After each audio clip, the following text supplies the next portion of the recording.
Welcome to the Lead with Levity podcast. I'm your host, Dr. Heather Walker. Hello, hello. And, I've been reflecting a little bit on the season that we're in. So, this is National Humor Month, which is awesome, right? Don't worry, I won't tell any cheesy jokes. You would not get them anyway. My humor is super duper dry. But when you do get my humor, it is a treat. Mwah. I'll just say that.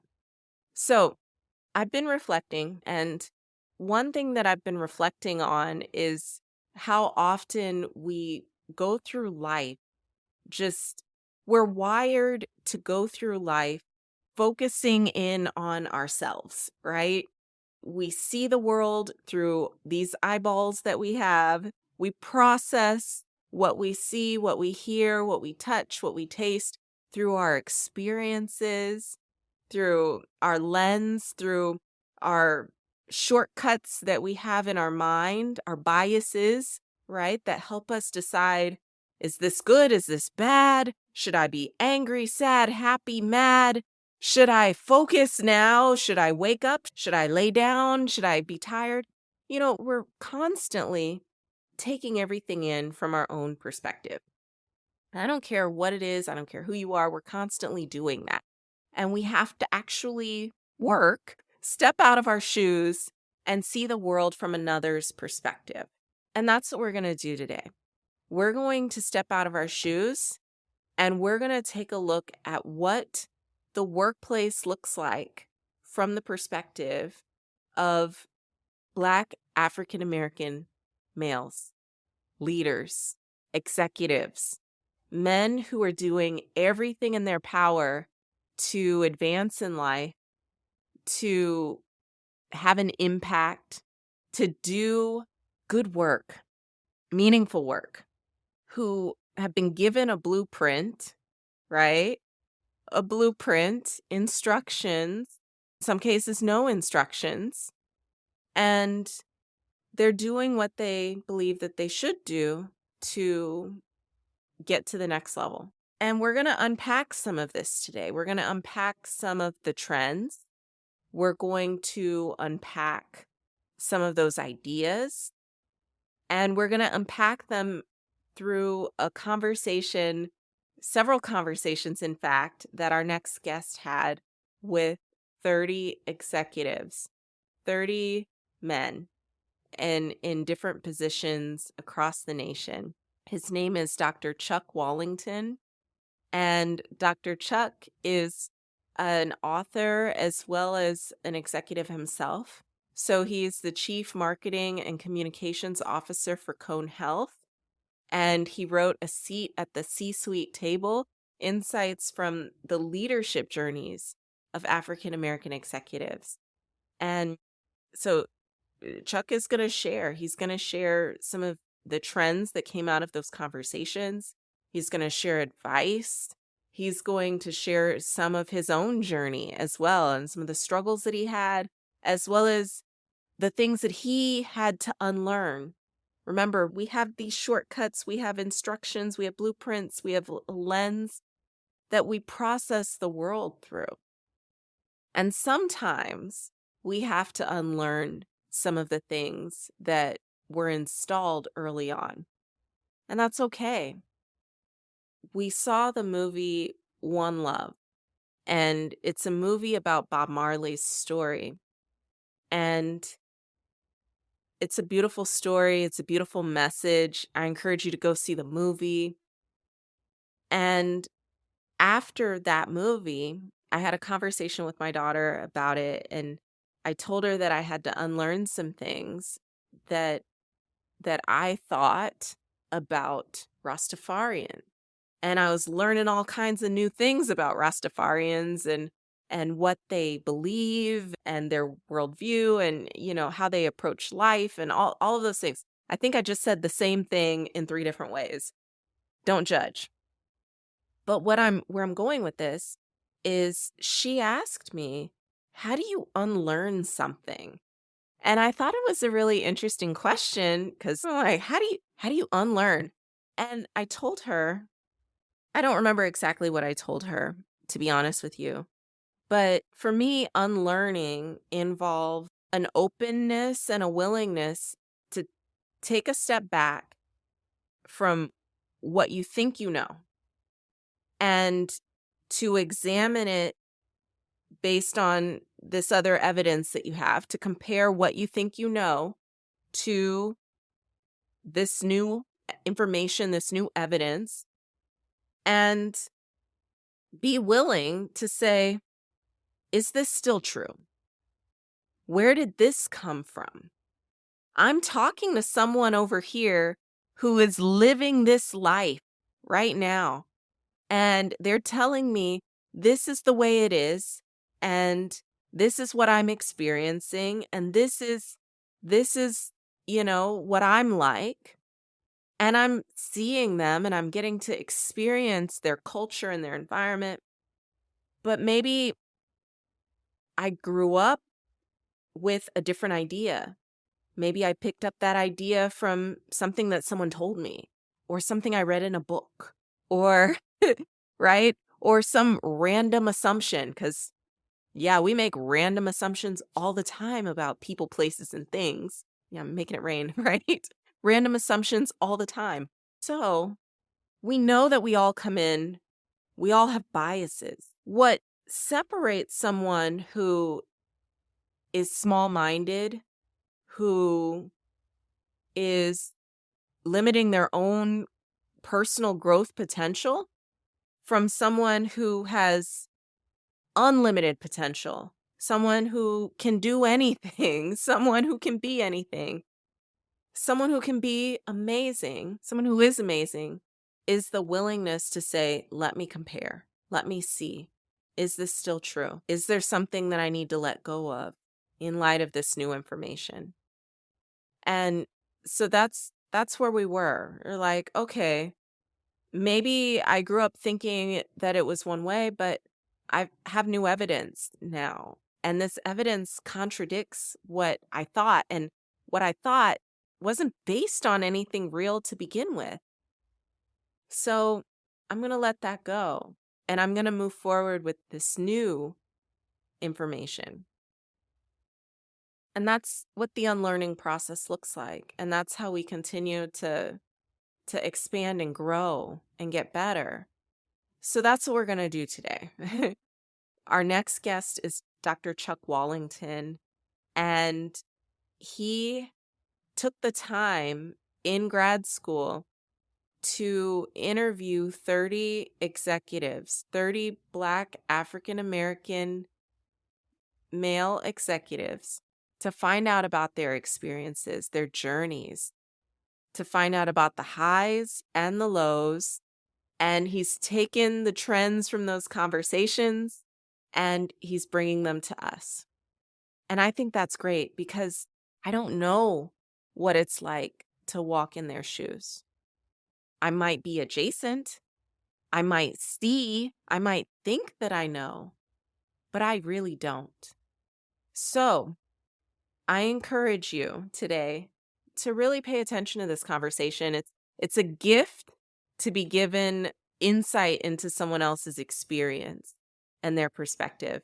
So I hope that you will find this information sort of a blessing to you as well as a gift that will help you sort of expand your thinking about how you support your colleagues, how you support your friends, how you support people that you work with, people on your team.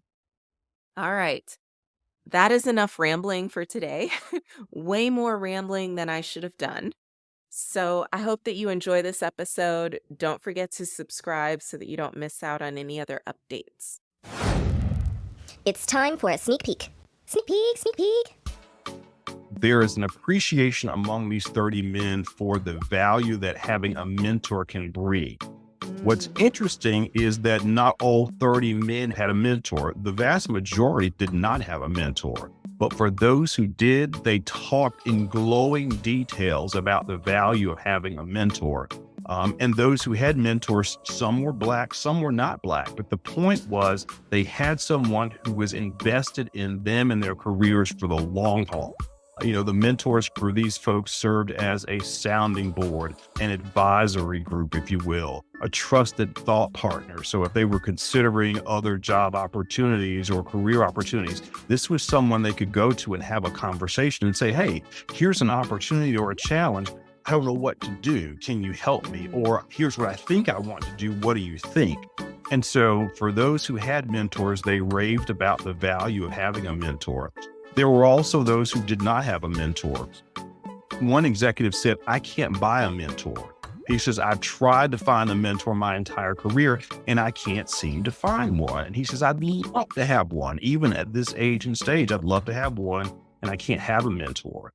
What's interesting to note, though, is that all 30 of these men are successful. So the point of this is that you can be successful without having a mentor in your life, but a mentor certainly makes that journey a little bit easier. And now, on with the show. When you're feeling the pressure, take a moment to step back, pick up your marbles, and choose to lead with levity. Join us on the Lead with Levity podcast for fireside chats that will fill your bucket and help you get back to being the leader you were meant to be. Now here's your host, Dr. Heather Walker. Welcome back to the Lead with Levity podcast. I'm your host, Dr. Heather Walker, and I have the pleasure of bringing another guest to you today, and I'm looking forward to this conversation, y'all. I think we're going to drop some really good jewels for you. So our next guest is Dr. Chuck Wallington. Dr. Wallington is the author of A Seat at the C-Suite Table, Insights from the Leadership Journeys of African American Executives. He's the Chief Marketing and Communications Officer for Cone Health, and he has his degree in Leadership Studies. So we're going to try not to geek out too much on this conversation on this call. I told him we just want to have fun today, and we want to know, okay, what can we do to be better leaders, to be better peers, to be better teammates, and to be better, for ourselves as well. So, Dr. Wallington, how are you today? I am well, Dr. Walker. How are you? I'm well, and don't worry, I'll drop the doctor. Doctor. I will if you will. Okay. So, Chuck, let me ask you this. I'm very interested in this book. I'm interested in your research. So, my understanding is that you started this study as a student, as a grad student, and then you were convinced at some point to take it further and actually publish that research and turn it into a book. Can you tell us a little bit about the journey that you took? Because it's quite a journey to publish a book, to go through grad school, to do all of the things. Right. And I would love to know a little bit more about what that looked like for you. Sure. So I went back to graduate school later in life to earn my master's degree. So the story starts there. So in 2014, I went back to graduate school to earn my master's degree, and I needed a topic for my master's thesis. The minute I walked on the campus and got into my master's cohort, I looked around the room and there were 9 of us in the room. I was the only African-American and the only male. And I just began to wonder out loud, where are all the other Black men and women in this 9-member cohort, and where are the other Black men? I vocalized that topic to one of my professors, and he said, Chuck, there's a gap of Black men in the field of public relations. You should make that the focus of your master's research. And so I did. And so I did research, qualitative research, interviewed 32 Black men in the field of public relations to understand what their journeys were like. And that study was published in the Public Relations Journal. So that was my foray into this particular topic. I went from my master's program straight into my PhD program at North Carolina A&T. And as you know, you're advised to come into your PhD programs thinking about what you're going to do your dissertation on. And almost immediately, I was inspired to broaden the topic from Black men in the field of public relations to Black men in C-suite level roles. How many are they, and what are their journeys, and what are their experiences like? So that's what immediately put me on the road of doing this research for my dissertation. So specifically to your question, I'm wrapping up my dissertation, and one of my committee members said to me, just as I was about to defend, she said, Chuck, this is a really powerful body of research. You should consider converting it into a book. Now, Heather, in my mind, all I was thinking about was I am trying to successfully defend this dissertation and walk across the stage. A Mm-hmm. book is the last thing on my mind, but I never forgot what she said. So true enough, I defended, I graduated, and I could never get rid of the notion of, there's a book in this. And so I gave myself about 9 months and just didn't do anything, just to decompress from the dissertation experience. And I just couldn't shake the whole notion of a book, a book, a book. So I reached out to this very same committee member and I Mm-hmm. said, look, I've never published a book before in my life. What's that process like? And she connected me with an editor that she's worked with on books. And that's how the process started. So I think it was Mm. all divinely orchestrated, but it was certainly nothing that I set out on the front end to do. But as I got into it, Heather, I realized that there's some powerful stories and lessons to be learned from these 30 Black men who made it to the C-suite and are successful in what they do. These Black men represent 12 different industries across the US. They live in 18 different Mm-hmm. states. They're varying age ranges and educational backgrounds, and they're just fascinating. But their individual stories make the collective for the stories that make up the book. So that's what got me into the business of writing a book. It was never because I set out to do it from the beginning, but I was inspired to do it because of a seed that was planted by one of my committee members. Wow. Did you have a C-suite level position at the time? I did. And that's Okay. also what inspired me. So I was promoted into the C-suite the year I started my PhD program. And when I went into Wow. the C-suite, I became the first African American and the first African American male to sit in the executive leadership team here at my organization. So when I walked in that room, I was the only one. And, Wow. it's a lonely feeling, right? Oh yeah. It's I'm very aware of that. right. Well, Yes. it can be lonely. And so again, part of what I wanted to understand from others is, am I the only one who feels this way, or are there others who are experiencing the same thing? And how are they maneuvering through? How are they being successful in spite of what they may be feeling? Mm-hmm. And what advice now do I offer to other people, right? For those who aspire for a seat in the C-suite, I now have advice that I can offer them, practical advice that I can offer them from my own experiences. And again, the men in the book say the same thing, right? They are filled with advice for those who aspire for C-suite level roles, both men and women. So one thing that I've noticed as a podcaster in particular is it's put me in positions where I've been able to speak to individuals like you, individuals who are amazing at the top of their fields, at the top of their organizations. I learn from you. And one thing that I've noticed about this is that to the general population, people like you are 100% inaccessible, right? Hmm. And that's not necessarily the case. So when you were at this position where you said, I'm going to reach out, I'm going to start looking for people who are like me, who are in executive positions. How did you start your search? And did you also experience the same thing where, you could reach out and they were actually willing to help you? Or did you get a lot of resistance? So you're right. I set the goal of 30 men to interview because I knew that that would give me enough of a critical mass to be able to really tell a vibrant story. Mhm. The way that I went about them is I knew from my own experiences and connections, maybe 5 or 6 of these executives. So I started with them and I said, this is what I want to do. Will you please give me an hour of your time? And the 5 or 6 that I knew, of course, said yes. At Mhm. the end of every conversation, I would say to them, now I'm on a mission to get 30 interviews. Can you connect me with at least one other? In some cases they were, in some cases they weren't.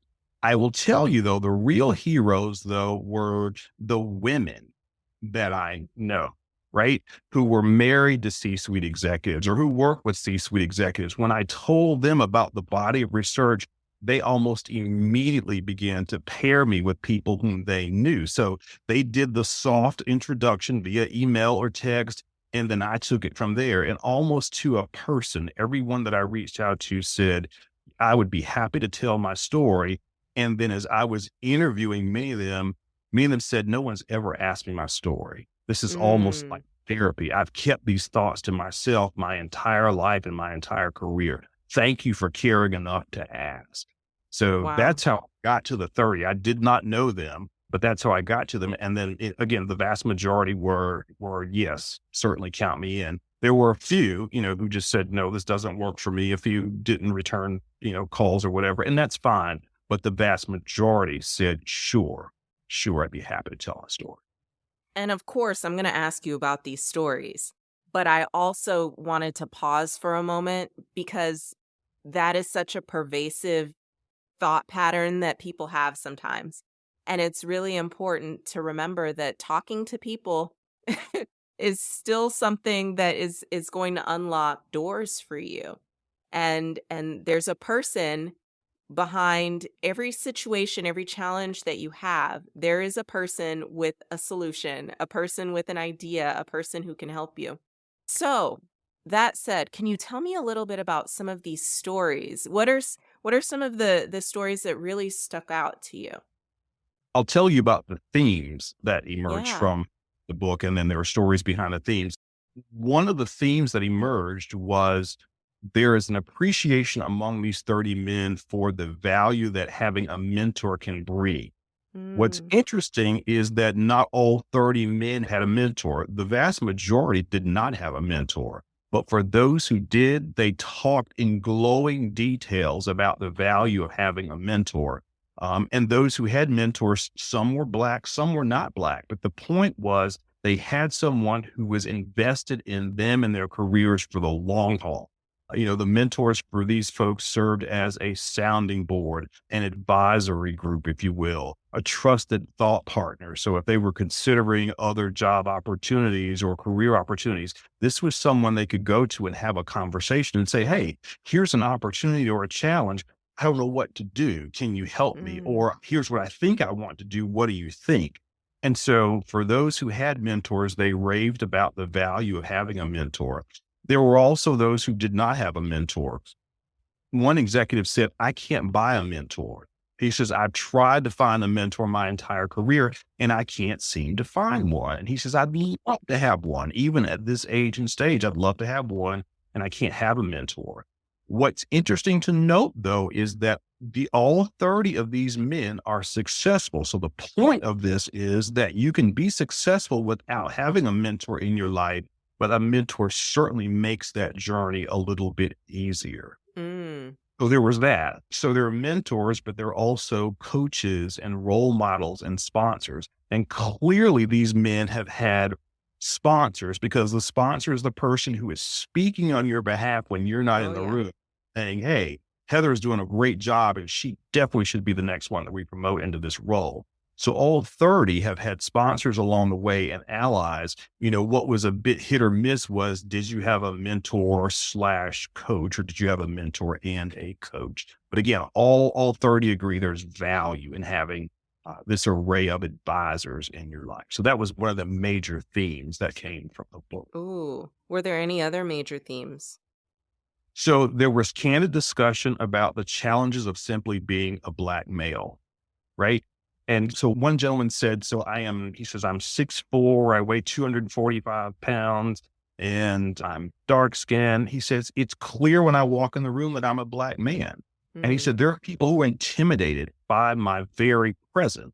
And he said, so I am conscious of the fact that people may be intimidated by my very presence. And so I work very hard to not make them intimidated by me. Mm. So another theme that emerged from these conversations was there's a concerted effort by many of these men to make sure that those around them are comfortable being around them and they don't feel intimidated by being around them. So that's a theme that emerged. Is there a cost that's associated with that? It's a lot of energy that's Certainly. required and maybe even potentially some missed opportunities to showcase the good work that they're doing because they're trying to be humble. Is there a cost? Yes, I'm sure there is a cost. And so by making people comfortable doesn't necessarily mean that they are not sharing their thoughts and their ideas, right? It's an acknowledgement by many that, okay, when I walk in the room, it's going to be clear that I'm a Black man, and some may be uncomfortable by that. And now what am I, Mr. Executive, going to do about that? And the majority said we lean into it, right? It is what it is, but there is an awareness, right? That we have Yeah. to, that might be something you have to work through. Mm. Yeah, it is something that I'm really curious about, especially with what you said earlier about the value of mentorship and having an array of people who are on your team who can be there to support you. I'm concerned about individuals who think that they can be successful, that they can be promoted, they can rise to the top of their organizations without having people on their side, without having those connections, without talking to people. And what I mean by this is focusing more on online connections, not going into the office, going to online universities, not having a group of people who can support them and mentor them. And so for anyone in that kind of position, they may feel like, oh, I'm doing all of the things. I'm taking all of the steps that I should be taking. I'm going to school, I'm getting the job, I'm doing the work, but I'm working from home, and I'm kind of back here doing my thing. Have you noticed in your conversations with these individuals, i- did you notice any themes around how they navigated those relationships with others to make sure that they were still connected? Right. So I think another theme that emerged from the conversations was that relationships matter and relationships have to be cultivated. And these are all men who will work in the office. What's interesting is I was doing some of this research. It was during the pandemic. So folks had shifted from being in the office to now leading, working virtually and remotely. However, they already established relationships with their superiors, their other colleagues, their team members. So it was easier to go from, well, gee, we know each other, and now let's have a Zoom meeting, to I'm brand new to an organization. I don't know anyone. I just met you on Zoom 15 minutes ago, and I want to be the next person that you promote. So Right. while it talks specifically about that, I know from how I have seen things unfold post-pandemic that for folks who really want to advance their careers, I'm not saying it's impossible to do so by working virtually or working in a hybrid setting. I'm simply suggesting it's going to be a challenge. So it's not Mm, impossible, it's a challenge. And I think for those who choose to work in a hybrid setting or fully remotely, you still have to figure out when are you going to come in and how are you going to make those relationships, genuinely nurture those relationships. It's going to require a bit of extra effort for yeah, sure. definitely, definitely. Okay, Chuck, I hope you're okay with this. I'd like to go off the beaten path because I have questions about the Black male experience at work. Let's do it. Okay, so, oh man, rewind a few years ago, we had shootings, we had protests, we had companies saying, we stand with you. We're going to put all of these programs in place. We're going to become more inclusive. We're going to become more diverse. We're going to become more supportive. People started asking us, how are you doing? Are you okay? Which for many of us was one of the first times that anyone at work asked us about our experience and are we okay? Which I don't know what that was like for you. For me, I had to come to terms with it's okay for me to talk about how I'm feeling. So, have you noticed any differences since then? Has the workplace gotten better? Is it more supportive for Black males than it was before? I'll talk about the workplace that I'm familiar with that I come to every day. And the answer there is yes. I'm going to take you back to the Wednesday after George Floyd was killed, right? So remember, this Mhm. happened over a holiday weekend. Yeah. Folks were at home and they're watching this, and it's unfolding in front of our very eyes. And I believe many people were just startled by what in the world had just happened on national TV. So that was on a Monday. When I came into work that Tuesday, I was just not in a good place. She was not in a good place at all. And I Mm, was just processing. So what just happened here and how am I going to act when I get into the office? Right. right. So Tuesday was a challenging day for me. Wednesdays are the day that our executive team meets. And I just said to you a few minutes ago, I'm the first person of color on the executive team. So one of the things that we do is we open our meetings as we go around and the CEO says, well, let's check in. How's everybody doing? I've been on the executive team a little less than a year. He Mhm. normally would start the check-in with me, but on that particular day, he looked across the room and said, Chuck, I'm going to come to you last. I said, okay. So in the 5 or so minutes that it took for him to get to me, the conversation I was having in my head was, am I going to be honest about how I really feel? Or am I just Mm, going to say something and move on? right. And it wasn't until I opened my mouth that I knew that I was supposed to be honest. And so when he said, Chuck, how are you? I said, I'm not doing well. And I said, and you all should assume that most of the people who work for us who look like me are not doing well today. Mm, And on to say, many of us watched what happened on Monday and are still shocked and devastated by what happened. And we're trying to process it and we're trying to figure it out. And it's going right. to take us a while to figure it out. And I said, so you don't have to have the answers because you don't have the answers, but in your own way, I said, I encourage you to simply go to people who look like me and say, look, I cannot imagine what's going on with you. I can't imagine how you're processing this, but know that it's okay for you to be yourself as you work through this. And if you mean it, tell them that you support them as they're going through this process, whatever this process happens to be. When I finally stopped talking, I looked around the room and there was clearly emotion among my colleagues, right? So my colleagues, Mm, many of my colleagues were moved by what I had said. And what came out of that conversation was a decision by our CEO to do two things. One was to write a note to all of our team members and to basically say what happened is not something that we stand for as an organization. You know, we support, all folks of color in our communities and so on and so on. It was the right thing for him to say, but it was a stand that he chose to take. In his note to employees, he said, and as a white male and the father of two sons, I can't begin to imagine what my colleagues of color are feeling. And then he went on to say some other things. And I thought that was powerful for yeah. him to acknowledge that I can't begin to understand, but I want to be here and support.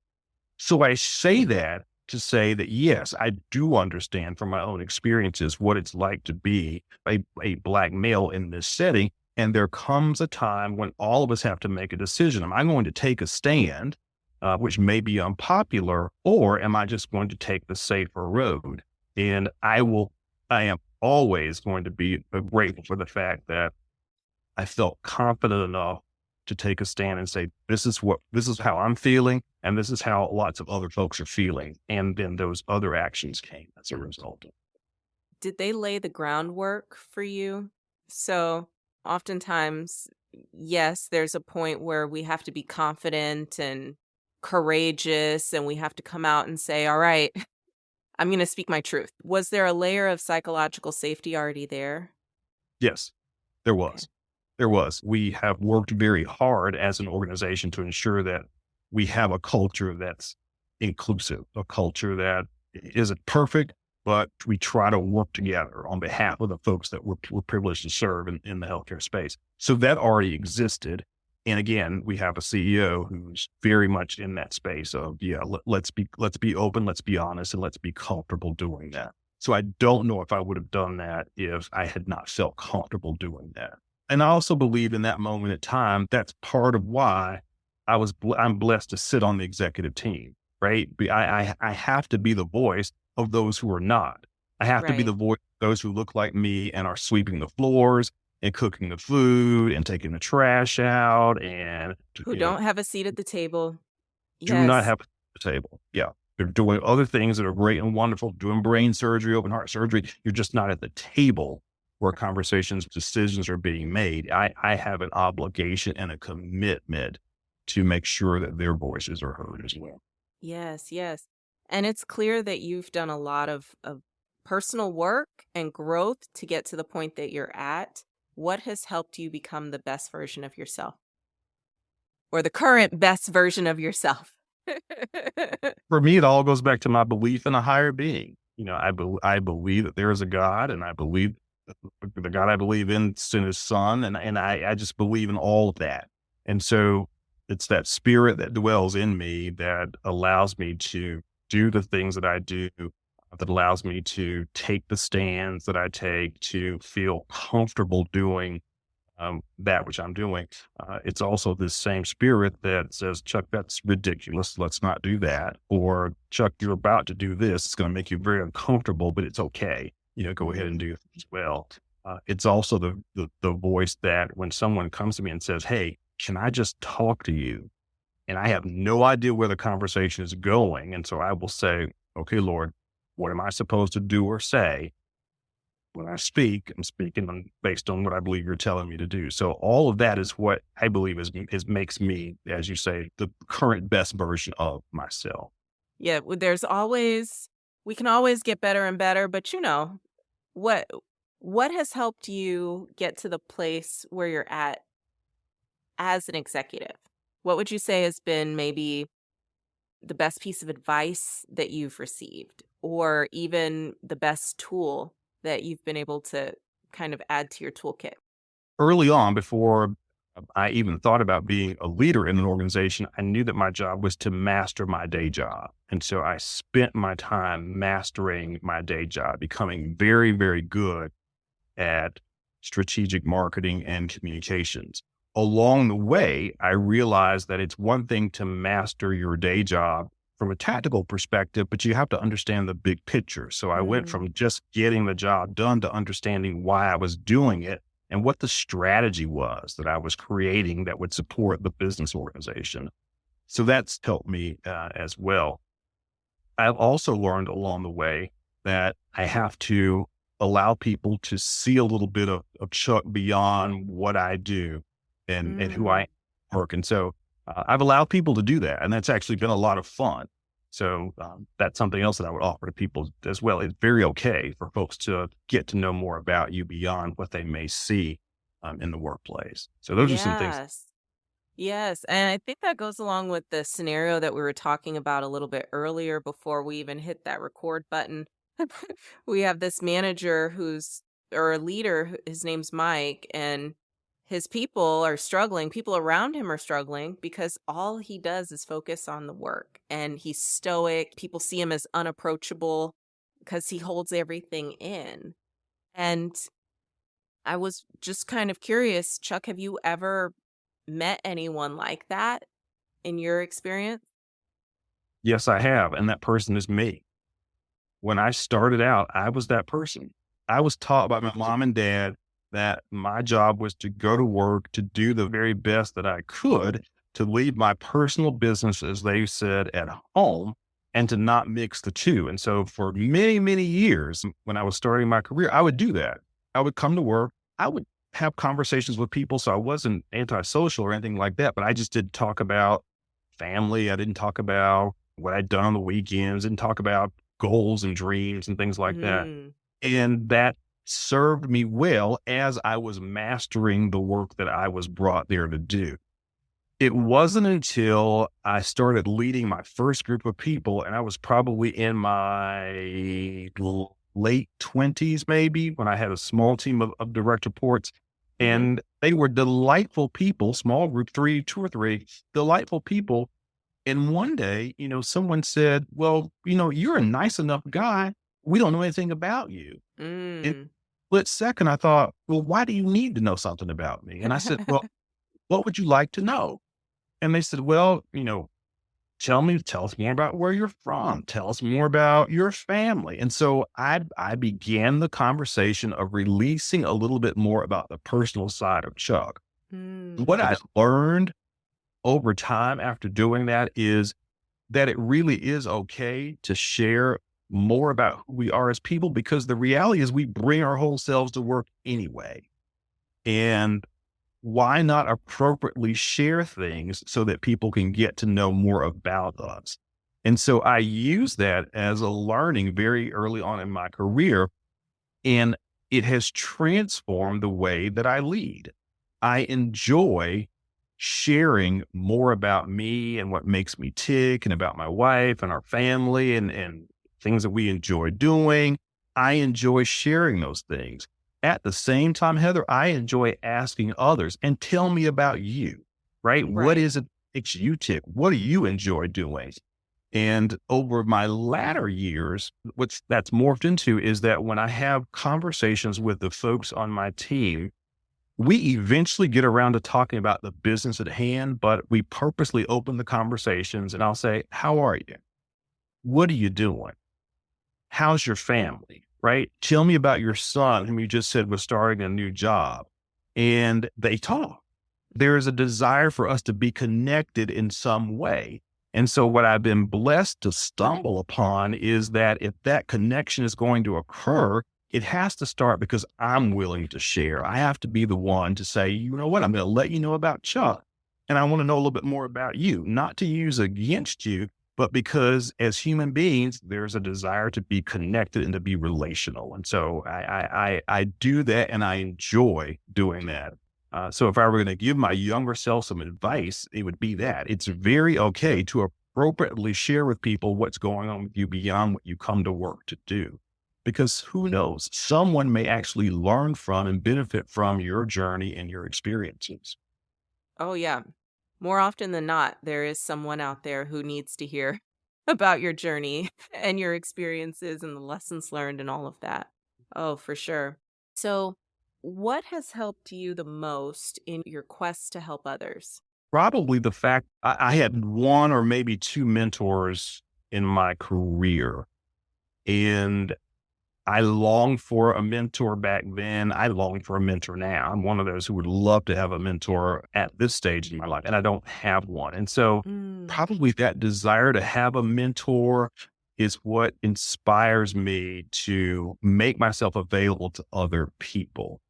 Making myself available to other people means that for my colleagues and the folks that I work with, if folks need a place to come in and close the door and think out loud, this is a place where many people will come to. I have learned over the years in one of my practices that there are things that have been shared with me in confidence that I will take to my grave because it is not my job to share. It's my job to listen. It's my job to, coach people through how they need to solve for things. Hmm. It's my job to allow people a space to come in and vent, whatever it means. So that's one of the things that makes me committed to being available to other people. And again, because I never had a mentor, a few coaches along the way, the very least I can do is to give someone time on my calendar to have a conversation. And I will share with people, I don't have the answers, but my job is to ask the right questions so that they can come up with the answer to whatever it is that they're struggling with or dealing. When you were talking to all of the different executives, did any of them mention how they were able to get their mentors? Were there any trends? No, there were no trends, but there were some things that I'll share with you. So one gentleman speaks of the company that he went to work for. The white male who was running the organization took a keen interest in him very early on and came to him and said, once every 6 weeks or so, we're going to lunch. And when we go to lunch, I want you to tell me, what have you learned since the last time we were together? What challenges or barriers do you have? And do I need to help you overcome some of those barriers? Mm. He also talks about how this very same mentor said, part of my job as your mentor is to introduce you to people whom you need to know, not just in this company, but in this community to be successful. And his mentor did that. And he talked about, again, just the value of having someone who would do that to them. So that's an example of, what happens when you have a mentor. There were others who talked about sometimes you have to, it's okay to reach out to someone and say, hey, will you give me 30 minutes of your time? Mm. And that 30 minutes estimate then becomes a commitment over time, right? To be invested in you and your career. So there was no one thread or one way that people did it, but there was an acknowledgement, as I said early on, that having a mentor surely helps you advance your career a little bit easier than perhaps if you don't have. Oh, definitely, definitely. And it sort of serves as a call to action for those of us who are who don't have a mentee to look around and look for people who, are up and coming or people who could use a little bit more support. Because who's to say that you can't take an interest in someone? Who's to say that you can't help support someone in their journey? And they might not even know that they need to ask for that support. And so for that person to be able to see, oh, I have something, I have some experiences that I can share with this other individual, that's a gift. And I believe it's a gift that blesses not just the person who's being mentored, but also the mentor themselves. I completely agree. Yeah. I rarely leave an interaction with someone where I don't feel like they bless me as much as I've tried to be a blessing to them. I agree. All right. Well, on that note, I'm going to say, Dr. Chuck, this has been such a blessing. I appreciate this conversation with you. What is on the horizon? So continuing to share these 30 stories is what's on the horizon for me. The book's been in the marketplace since early January, and I'm enjoying conversations like this where I get to share. And I am really interested in continuing to have conversations like this so that folks can learn more about the stories. I'll share with this with you as well, Heather. So while the book is about the stories of 30 Black male executives, an audience for this book is folks who do not look like me. There are lessons that can be learned from everyone. One of the biggest colleagues I've been paid since the book has been out is one of my colleagues bought the book, read the book, and said to me about 3 weeks ago, she said, Chuck, I always knew that there were challenges for people of color in the workplace. She said, but I had no idea about how complicated the challenges were. Thank you for making me aware. And I thought, well, thank you, Lord, for that.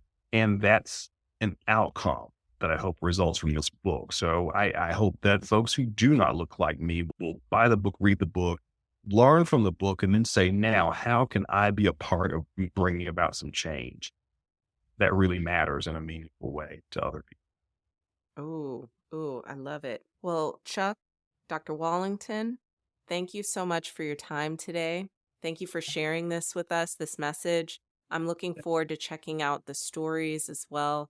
I think there is so much to be learned when we take time to step out of our own shoes and look at life from another person's perspective and try and see, okay, what are some of those challenges? Maybe I thought it was one way, but it's completely different. And because of that, I have more empathy and I can support my teammate a little bit better than I would have otherwise. So thank you for your time today, and I wish you well. Thank you very much. I've enjoyed it. Thanks for tuning in to the Lead with Levity podcast. To get resources mentioned in this episode and find out what we're all about, check us out at leadwithlevity.com.